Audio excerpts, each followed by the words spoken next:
America ने आज तो अपने बड़े बड़े स्टेटमेंट्स के रिकॉर्ड तोड़ दिए हैं।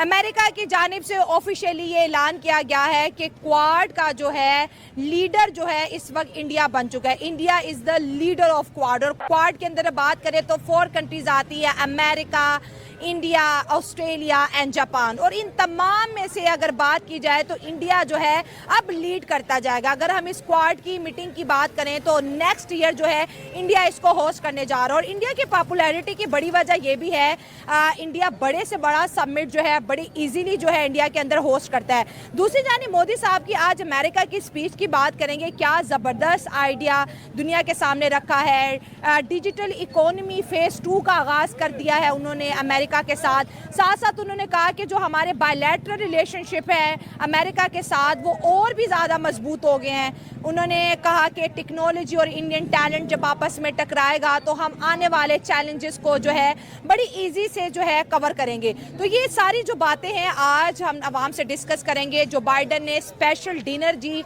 रखा है मोदी साहब के लिए अपनी फेयरवेल से पहले, और वहाँ पर जी उनके लिए डिनर का एहतमाम किया जा रहा है। अमेरिकन मोदी साहब को सुनना चाहते हैं और साथ साथ जो उन्होंने एक ज़बरदस्त काम किया है, रशिया और अमेरिका का जो दौरा किया है उससे जो है वेस्ट मोदी साहब से बहुत इंस्पायर। और इस वक्त लोग इंडिया का role as a peace promoter देख रहे हैं। मतलब अगर इस दुनिया में बढ़ती हुई जंगों को अगर कोई रोक सकता है वो सिर्फ और सिर्फ इंडिया ही रोकता हुआ दिखाई दे रहा है। सही पकड़े हैं। मोदी से मुझे हजार इख्तलाफात हैं, लेकिन इसके बावजूद वो इंडियन कौम का नुमाइंदा है क्योंकि वो वहाँ की कौम ने उसे इलेक्ट किया है। पाकिस्तान का जोकर शहबाज शरीफ जो यहाँ का वजीर आजम है वो तो फॉर्म 47 के ऊपर बना हुआ है, उसकी क्या इज्जत होगी और उसे क्यों जो है वो अमेरिका वेलकम कहेगा।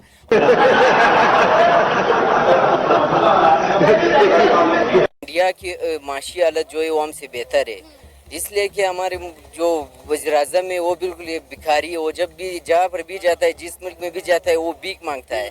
वो कोई इस तरह के वो नहीं लेता कि मैं अपने मुल्क के लिए जो कर रहा हूँ क्या है सही है गलत है, वो सिर्फ भीख मांगता है। वो बात तो सही है। मोदी का और शहबाज शरीफ का मुकाबला कोई नहीं, क्योंकि मोदी नवाज शरीफ के दौर में पाकिस्तान के अंदर बगैर वीजे के नवाज शरीफ ने उसे शहबाज शरीफ के भाई ने पाक सरजमीन पर बुलाया था, पाकिस्तानियों के हेलीकॉप्टर में मोदी को बिठाया था जो दुनिया के SOPs के खिलाफ है। तो ये तो उनके यार हैं, शायद वहां पर जा रहा हो कि आप जो है पाकिस्तान इमरान खान से मेरी जान छुड़ा दो। भाई साहब कुछ ज्यादा नहीं हो गया ये?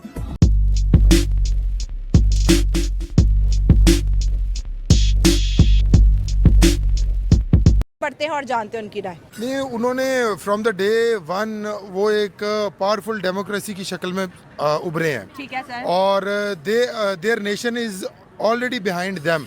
ठीक है, they support them by all the ways, politically, emotionally, economically, and now they are proving their self. IT में इस वक्त वो पूरी दुनिया को रूल करने पे जा रहे हैं। तो obviously they deserve these kind of political events, और वो पूरी दुनिया को करेंगे रूल, इसमें कोई शक वाली बात नहीं है। कि जो बाइडन जाने वाले हैं और समझ लें उनकी एक फेयरवेल भी है, और जो बाइडन ने अपने घर में डिनर रखा हुआ है होम टाउन में, मोदी साहब को इनवाइट किया हुआ है। अमेरिका चाहता है कि दुनिया के अंदर अगर वो किसी को अब आगे लेके आना चाहता है तो वो कहते हैं कि हमारे जो पार्टनर्स हैं वो इंडियंस ही हैं। और मोदी साहब आज क्या कह रहे थे कि इंडिया का जो टैलेंट है वो अमेरिका की टेक्नोलॉजी के साथ जो है आगे ग्रो करेगा, और कहा कि अमेरिका इंडिया का सबसे बड़ा पार्टनर बन गया। अगर अपनी बात करें, हमारे मुल्क में कहते हैं भाई हम तो अमेरिका के पपेट बने हैं, इंडिया अमेरिका का पार्टनर बन बैठा है। इसमें कोई शक वाली बात नहीं है। अगर हम अपनी बात करें तो ऑब्वियसली हम तो एक निडल तक नहीं प्रोड्यूस कर पा रहे, ठीक है। Although we are one of the largest population country in the world, despite of this we have talent, ठीक है, we are all the things which we can produce a good nation, लेकिन हमारे पास platform नहीं है। उन्होंने अपने लोगों को प्लेटफॉर्म दिया। जो बाइडन की अगर आप गवर्नमेंट की बात करें तो उससे पहले जो ट्रम्प का एरा गुजरा है, obviously there is a hell of difference between these two eras. तो उन्होंने अपनी प्रॉस्पेरिटी के लिए हर वो इनिशिएटिव, और अमेरिकन का एक बहुत बड़ा एक जो उनकी USP है ना वो ये है, दे प्रमोट ओवर प्रमोटर्स।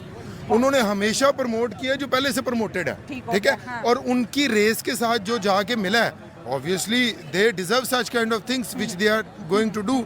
और हम अपनी नेशन को ऑब्वियसली जहाँ पे हमारी जनरेशन है या अपकमिंग जनरेशन जो आ रही है, हम तनकीद बराए तनकीद को तो बहुत बेहतर समझते हैं, but in spite of all those things from last 77 years, what our political leadership has delivered us कि हम उन्हें वो चीज़ प्रोवाइड कर सकें.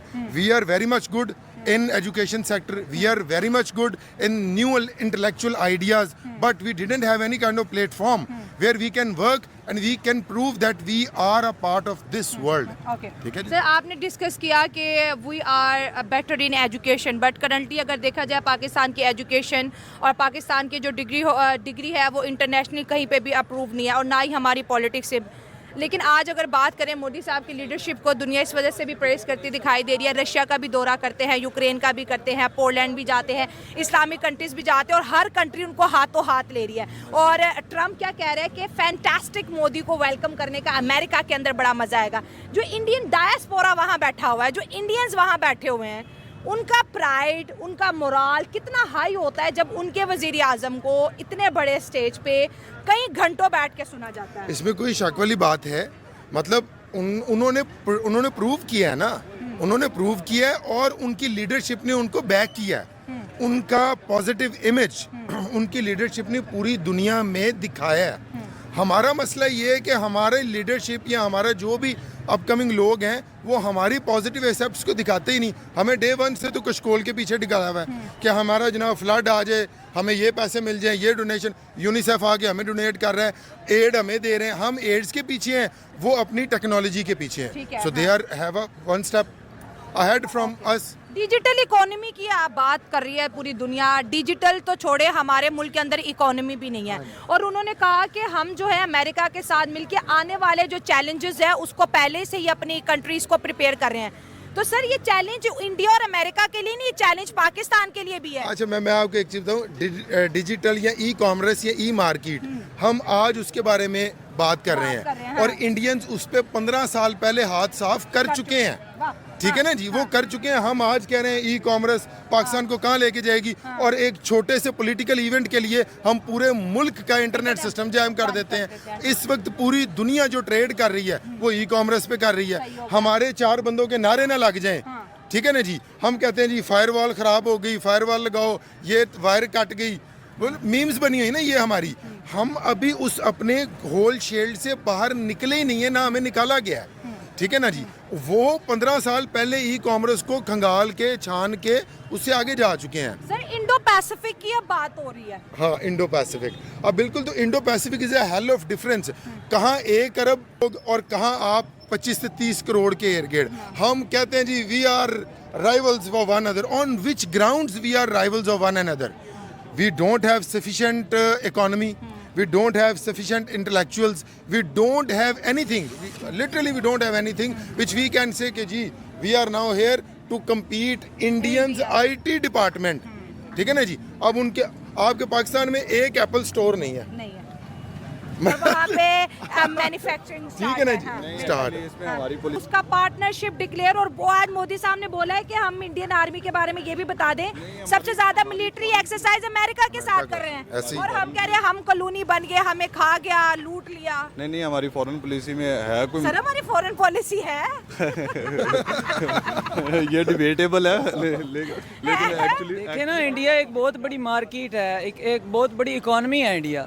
तो वो डेवलपमेंट की तरफ जा रहा है इंडिया. और आपको पता है दुनिया की सेकंड मोस्ट पॉपुलेशन है वहाँ पे. तो अब मोदी आप देख ले, मोदी जैसा भी है हमारे लिए सही नहीं है, वो नो डाउट जैसा भी है, लेकिन वो अपने कंट्री के लिए इतना सिंसियर है, उसने अपने कंट्री को कहाँ से कहाँ पे पहुँचा दिया. अब उसके कंट्री वाले लोग क्या करते हैं, वो उसी को अगले 5 साल के लिए भी उसी को बना लेते हैं अपना लीडर, वजीर आजम बना लेते हैं. वो क्योंकि उनको पता है कि उनके मुंबई शहर देख लें, उनका चंडीगढ़ देख लें, वो उसने टॉप लेवल पे पहुंचा दिए. आज मोदी साहब ने भी यही कहा था ना कि डिजिटल इकोनॉमी का फेज 2 अब स्टार्ट हो गया, जिसमें इंडिया और अमेरिका एंटर हो गए हैं. जब आप देखें ना, आगे जो भी दौर आ रहा है ना, आगे मॉडर्न वर्ल्ड आ रही है, वो सारी डिजिटल की तरफ शिफ्ट कर रही है. सही है. तो अब वो क्या करते हैं, वो इंडिया में आपको पता है एजुकेटेड, वहाँ पे बंदा चले जाए तो वहाँ पे हर एक बंदा इंग्लिश बोल सकता है. और पाकिस्तान में क्या है, हम कहते हैं नहीं यार इंग्लिश से भागते हैं. आपको पता है जो ताकत में होता है लोग उसी को फॉलो करते हैं. सही बात. सर जैसे मोदी साहब इंडिया में मौजूद है, ये विजिट बड़ा इम्पोर्टेंट कहते हैं, माना जा रहा है, क्योंकि अमेरिका के अंदर इलेक्शंस होने वाले हैं. जो बाइडेन जाने वाले हैं, ठीक है, और मोदी साहब का तीसरा टर्न्योर हासिल करने के बाद अमेरिका का जो है पहला दौरा है, जो बाइडेन ने एक स्पेशल डिनर भी रखा है जो उनके होम टाउन के अंदर होने वाला है। भारतीय वजीर आजम की इतनी रिस्पेक्ट, ऐसे लग रहा है कि अमेरिका अब इंडिया के बगैर नहीं चल पाएगा। मजा आया, और मैं ये जो मजा है हिंदुस्तान के हर व्यक्ति को देना चाहता हूँ।